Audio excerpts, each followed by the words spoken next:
What if I told you that some of the world's most powerful people, leaders, CEOs, political figures, might be operating by a philosophy nearly 500 years old? One that embraces manipulation, strategic deceit, and emotional detachment, all in the name of effectiveness. Would you call it evil? Or just clever? This is the paradox of Machiavellianism. It's a term thrown around to describe cold, calculating behavior. But what if Machiavellianism isn't as dark or as unethical as we've been taught? What if it's simply misunderstood, particularly in the chaotic landscape of the 21st century? Welcome to the unfolding journey, where we take big questions and break them open with clarity, curiosity, and care. I'm glad you're here. Today, we're diving deep into a topic that has shaped politics, psychology, and personal relationships for centuries. Is Machiavellianism inherently immoral, or just a misread tool of survival in modern society? Let's unpack it. Origins and the classic Machiavellian archetype. Machiavellianism comes from the name of Niccolò Machiavelli, a Renaissance thinker whose most famous work, The Prince, advised rulers to be cunning, ruthless, and pragmatic.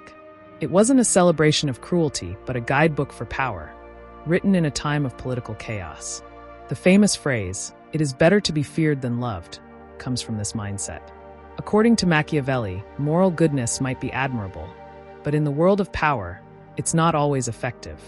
In his eyes, the end justified the means. Deception, manipulation, and even betrayal were seen as acceptable tools, as long as they produced political stability or survival. That blueprint didn't just stay in the realm of politics. Over time, the term Machiavellian evolved into a psychological descriptor. And that's where things get more nuanced. Machiavellianism in psychology, a dark trait? In modern psychology, Machiavellianism is one of the dark triad personality traits, alongside narcissism and psychopathy. But unlike psychopathy, which often involves impulsivity and emotional volatility, Machiavellianism is marked by calm, strategic control. Machiavellian individuals are usually good at reading others, but they lack genuine empathy. They can manipulate emotions and social dynamics without forming deep emotional connections. This doesn't mean they're overtly cruel. In fact, they're often charming, articulate, and likable. What sets them apart is their focus on personal gain and long-term strategy, often at the expense of others. Think of the politician who always says the right thing but never seems genuine, or the manager who builds alliances only to throw colleagues under the bus when it benefits them.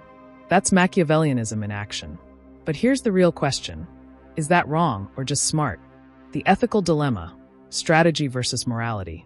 Let's face it, manipulating people for personal gain feels unethical. It violates the idea of honesty, respect, and mutual care. Most of us are raised to believe in treating others how we want to be treated. Machiavellianism seems to toss that out the window. But morality isn't always black and white. History is filled with leaders who made morally questionable choices, yet their actions brought peace, progress, or survival. So, can strategic deception ever be justified? Can moral flexibility serve a greater good? That's the dilemma. Some argue that ethical behavior is non-negotiable. Once we allow manipulation, we risk normalizing abuse, distrust, and harm. Others believe that in certain systems, whether politics, warfare, or high-stakes business, the refusal to play the game may be idealistic, even dangerous. So, where do we draw the line? Machiavellianism in the modern world. Fast forward to today. We live in a world of power structures, digital personas, and algorithmic influence. The tactics that once lived in royal courts now operate on social media, in corporate boardrooms, and behind closed doors in government. In business, Machiavellian individuals often rise quickly. They know how to impress the right people, outmaneuver rivals, and position themselves as indispensable. But their presence can breed toxicity, damaging trust, morale, and collaboration. In relationships, Machiavellians may excel in short-term dating, but struggle to form lasting emotional bonds. Their charm works until their manipulation is exposed. And in politics, Machiavellianism has arguably become the norm rather than the exception.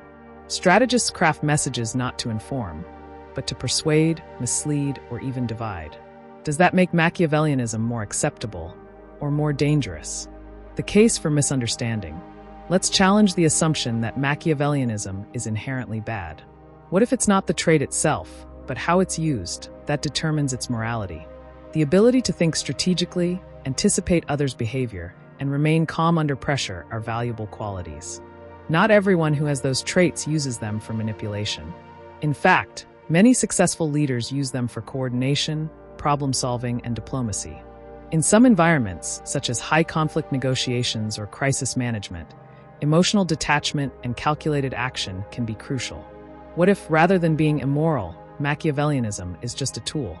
Like any tool, it can build or destroy, depending on the hand that wields it. And maybe, just maybe, our discomfort with Machiavellianism comes not from its immorality, but from how closely it reflects the darker truths of human behavior we'd rather not face. The risks and red flags. That said, let's not ignore the red flags. Unchecked Machiavellianism can cause serious harm, emotionally, socially, and even psychologically.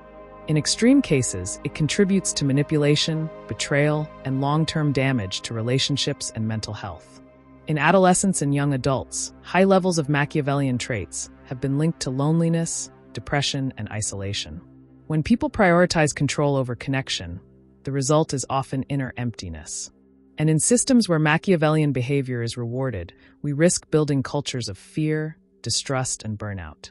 So while strategy can be beneficial, ethics must anchor it. Otherwise, we risk replacing humanity with calculation, and society becomes a zero-sum game.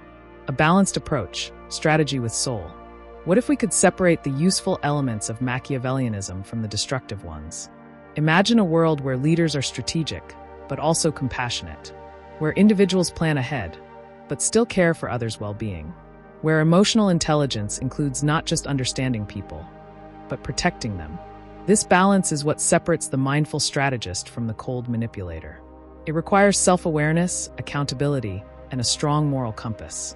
It means asking not just, will this work? But also, is this right? And maybe that's the real lesson, that the most effective people aren't those who avoid power, but those who wield it with integrity. So, is Machiavellianism inherently immoral? The answer is, it depends. When used purely for personal gain at the expense of others, it's undeniably harmful. But when rooted in awareness, guided by purpose, and checked by ethics, it can be a force for effectiveness and resilience. The danger isn't the strategy itself. It's what happens when we let strategy eclipse our values. Thanks for walking with me on this exploration. This is the unfolding journey, where ideas evolve and nothing is off limits.